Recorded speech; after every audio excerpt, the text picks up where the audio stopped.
at the time Belio Kipsang and the leadership of the National Land Commission who orchestrated the fraudulent engagements.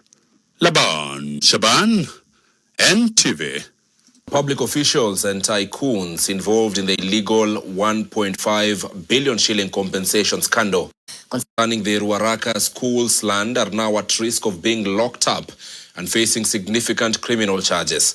Aside from handcuffs chasing the perpetrators, the EACC has now launched a manhunt to recover every single coin from Afrison, Hewlands and Whispering Palms companies that benefited from what the court termed as a blatant embezzlement of public funds. NTV's Laban Shaban with a full report. The Ethics and Anti-Corruption Commission has confirmed that it has resumed legal action and will resubmit its inquiry file to the Director of Public Prosecutions to prefer criminal charges against all those found culpable. The file, which details the criminal culpability of public officials who processed and facilitated the irregular payout, was initially forwarded to the DPP on February 11, 2025. However, upon an independent review, the DPP advised the EACC to halt the criminal proceedings to await the outcome of a civil appeal filed by the private claimants. Following the Court of Appeal's decision to dismiss the appeal in its entirety on July 3, 2026, the EACC has moved swiftly to revive the criminal case. Alongside the prosecution of suspects, the anti-graft agency has initiated the recovery of 1.5 billion shillings unlawfully paid out under the fraudulent compensation scheme. The recovery process is targeting 3 private entities that received the funds: Afrison Export-Import Limited, Hewlands Limited, Whispering Palms Estate Limited. According to the Senate County Public Accounts and Investments Committee report, the corporate veil is pierced by a single family name. Francis Mburu is the managing director and director of all the claiming entities, including drive-in estate developers, Afrison Export-Import Limited, and Hewlands Limited. His 2 sons, Mark Mungai Mburu and Justin Mungai Mburu, are serving as co-directors.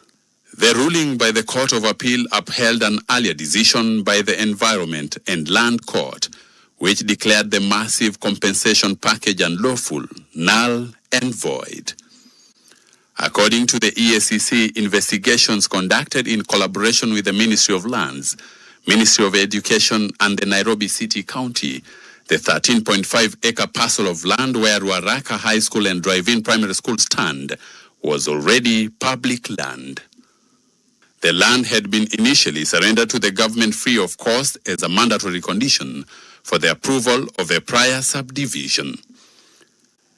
Because the land had already ceased to be private property, the Court of Appeal ruled that the National Land Commission lacked any legal basis to undertake compulsory acquisition, rendering the 1.5 billion shillings payout a clear case of public funds being siphoned off.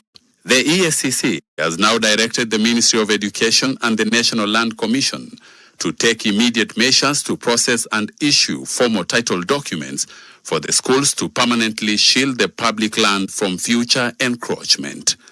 According to the Senate County Public Accounts and Investments Committee report, drive-in estate developers had officially and unconditionally signed away the school sites to the government free of cost on July 4, 1984, as condition for their private subdivision approval.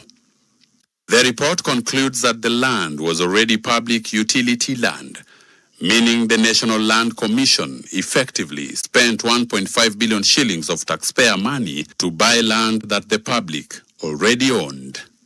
The prosecution trail squarely targets top public officials who gave the deal a green light despite clear warnings, including then Education CS Fred Matiangi, Basic Education PS at the time Belio Kipsang, and the leadership of the National Land Commission who orchestrated the fraudulent engagements.